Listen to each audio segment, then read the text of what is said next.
Hello and welcome back and happy solar eclipse day. If you're listening to this on the 8th when this releases, it is the day of the solar eclipse. And here in central Ohio, where I live, we actually are in the line of totality. So we will actually be able to, which is pretty cool, to see the entire solar eclipse, which is pretty neat. All that to say, if you read the title of this podcast episode, I decided to have us chat a little bit about the solar eclipse and really how that can impact us on a mind, body, and soul level. So we're gonna dive into that today. If you heard me talk on social media, I did share that I had another topic in mind, but then when I was thinking about it, I was like, you know what?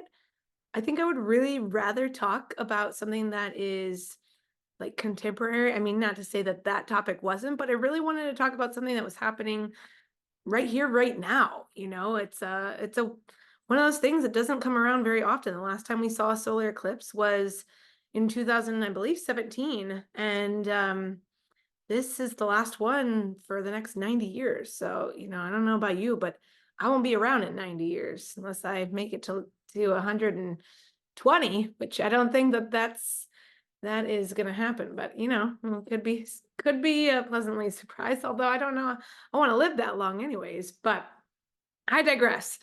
What I really want to talk with you about today is, like I said, how the solar eclipse can potentially impact our mind, body, and soul. So, I love to give you kind of an outline of what we're going to be talking about today. So I'm going to share that with you, and then we're going to dive into everything.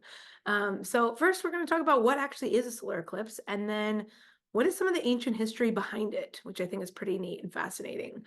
And then for the rest of the episode, for the rest of our chat, we're going to be talking about how the eclipse can potentially impact your mind, body, and soul. And just some things to keep in mind as you move forward into this day, as you get prepared and ready for the solar eclipse. If you choose to observe it, right? Some of us may or may not. And again, as always, the choice is yours. Right, Riker? Riker's also here, my co-host, my main squeeze, my little man.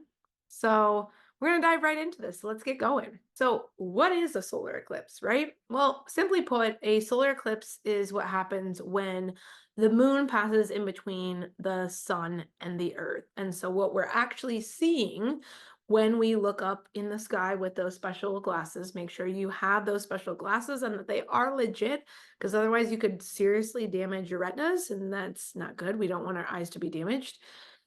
And what happens is what you're seeing is the result of the moon coming over top of the sun, right? Which then gives kind of that dark circle with the little like halo around it, which is the sun popping out behind it. So that's what a solar eclipse is, when the moon passes in between the earth and the sun. And so there's some really cool ancient history behind this whole astrological event. And one of those such things is that ancient astrologers actually thought that when a solar eclipse happened, it was occurring to help rebalance the justice in the world, which I think, gosh, coming at the time that it's coming, there's so much injustice in the world right now that, I could definitely get on board with the thought of, hopefully the solar eclipse helps to rebalance some of the lack of justice or the injustice in our world. So that's one thing that we can pull from ancient astrology. The second thing is that some ancient astrologers believed that these were portal openers to help us raise our consciousness. And they also believe that this could be the time of either a rise or fall of leaders, maybe leaders that are coming out of power or new leaders coming into power. So it could also be the start of somebody gaining traction in terms of increasing power, right? Or alluding to the power in the near future. So that is quite interesting, given, here in the United States, that we're going to have a general election for the president this year, but at the end of this year in November. And so that's just very interesting. It makes you wonder, is power going to change? Or what's going to happen with that? So very curious, very interesting to think about that and to wonder, will we start to see some of this if it does happen very like right away, or is this going to take some time for us to see some of this play out or unfold?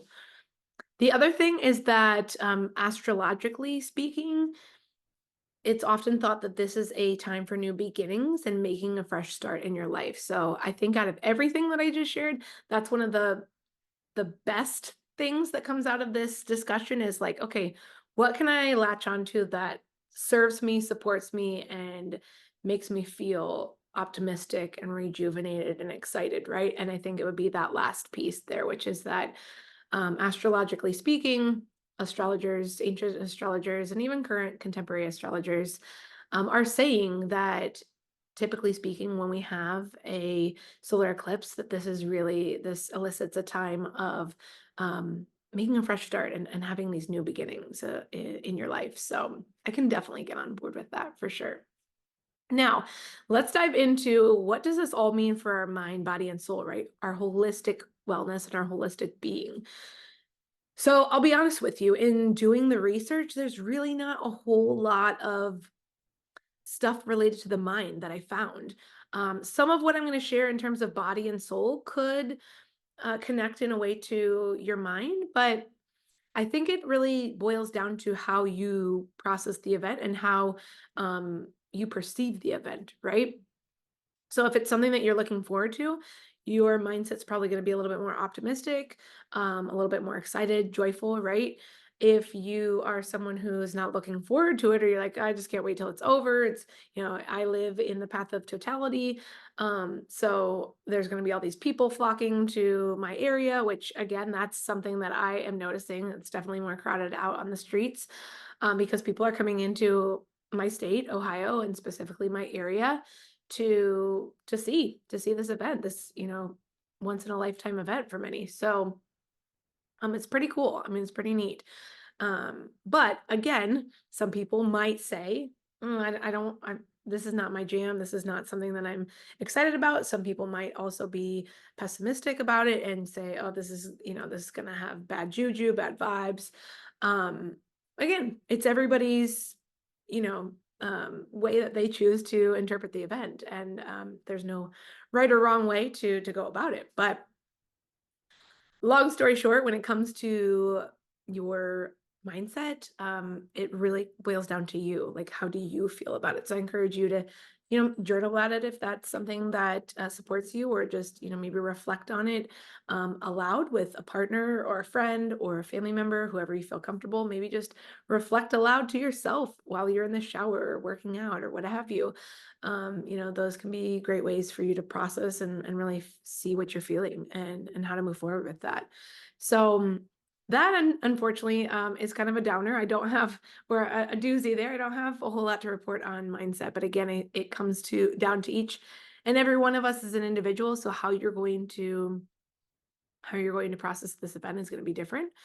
But I do have more information, especially on the body, and then also a piece on your soul as well. So let's dive into those two things.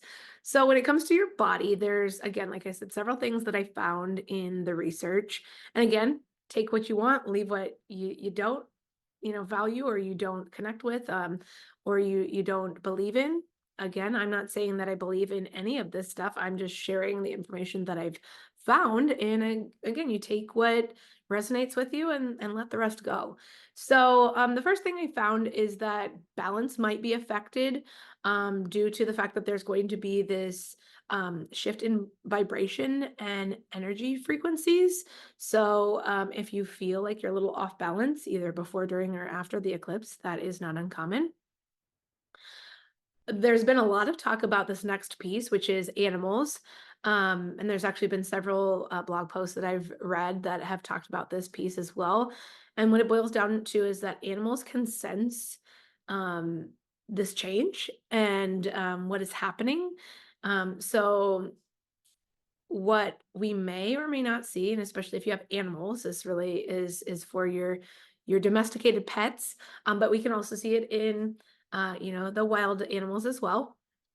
What you might see is that they might display some abnormal behavior prior to or during the event. They might get very nervous, very anxious.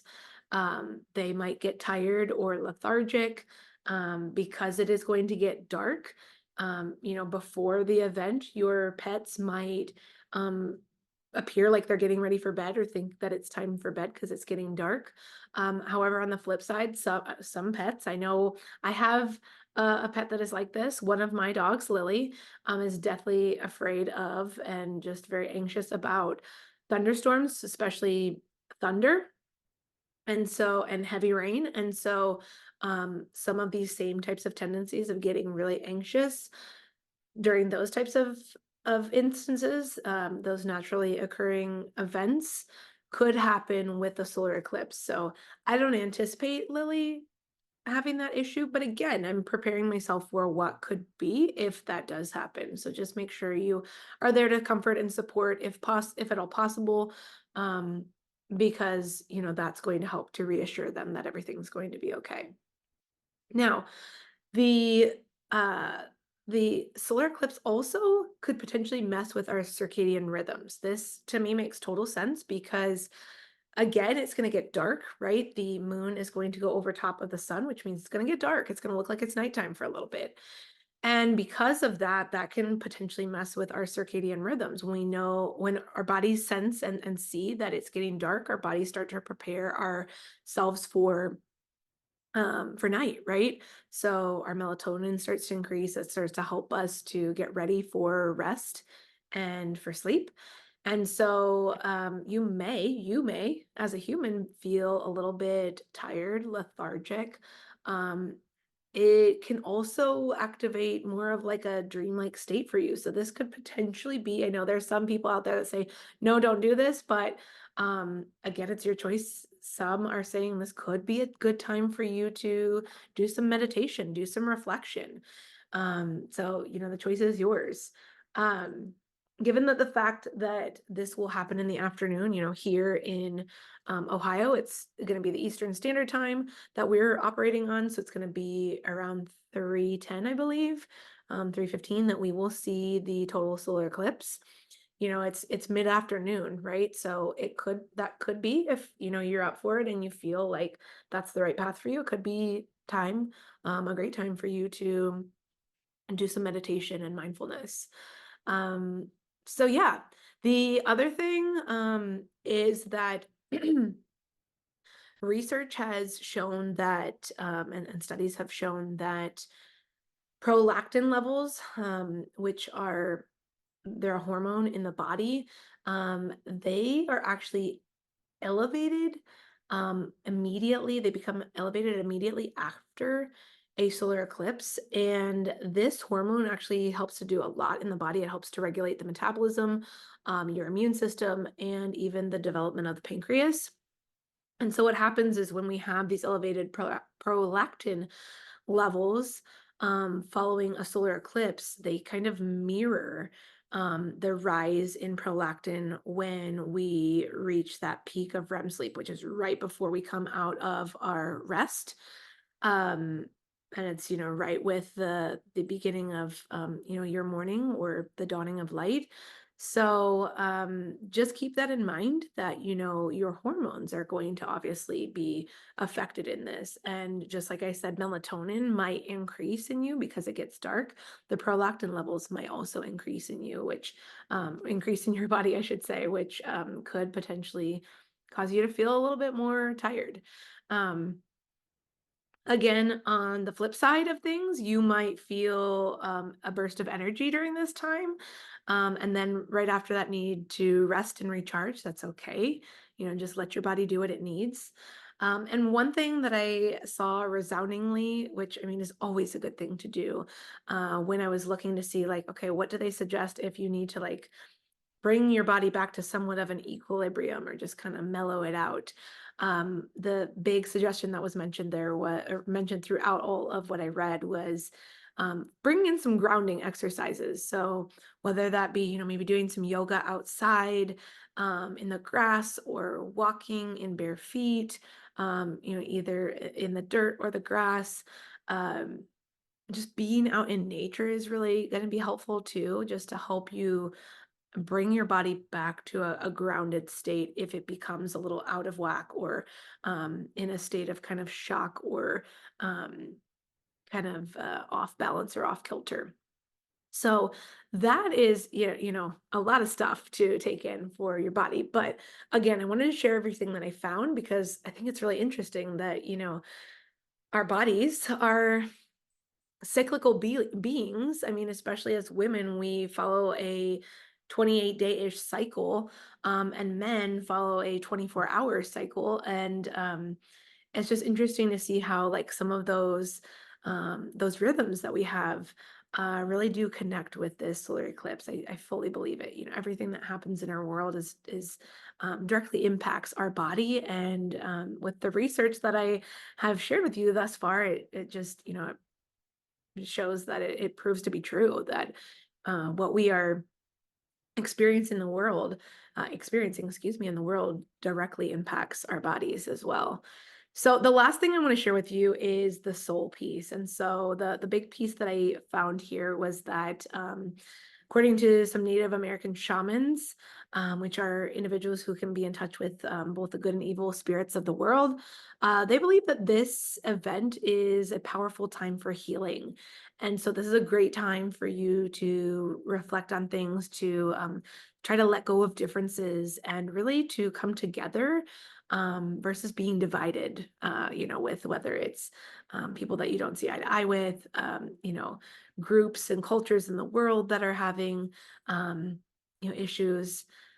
So again, I think that if we look for the positive, we will find it. And if we look for the good that can come out of this solar eclipse, we will find it. It's all about attuning your own frequency, I believe, to what you want to experience and what you want to have come out of this a solar eclipse for yourself. So again, it will be the last time that we experience one of these for many of us, because the next one is not for 90 plus years from now, unless astrologers tell us, that things change otherwise. But according to, what we know at this point in time, we won't see another one for many of us, in our lifetime. So this is just really something to, I think, cherish, and to um, pull out the good that you can from it. So, all that being said, I hope that, like always, this was a supportive episode for you.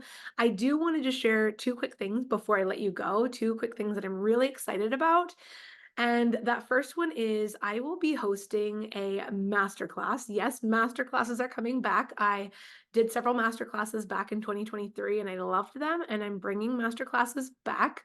And my first one will be Tuesday, June 4th, which is just a little under 2 months away. This will be a paid experience. The reason for it being is there's a lot of juicy, valuable goodness in here that you are going to really want to have access to. And it takes a lot of time and effort for me to put this together. So it will be at a very reasonable price. What I can tell you is that you definitely want to get in on the masterclass version of this, because not only one will it be the cheapest it will ever be to access this information, but secondly, once I am done with this masterclass, it will become a mini course, and that will be at a little bit of a higher price point. Thirdly, if you join the masterclass, you will get any and all of your questions answered, whereas the mini course will not have that piece attached to it. So just keep that in mind. There will be some reference sheets that go along with this, and I'm not quite ready to tell you what the topic is. It's going to be mind blowing. I know it's going to be awesome. I have never seen anything like what I'm about to create for you, and it definitely does follow along the new path that I'm taking in my holistic wellness journey and my holistic practice, which is definitely focused on female empowerment and nurturing the female body and the female cycle. So stay tuned for more deets on that.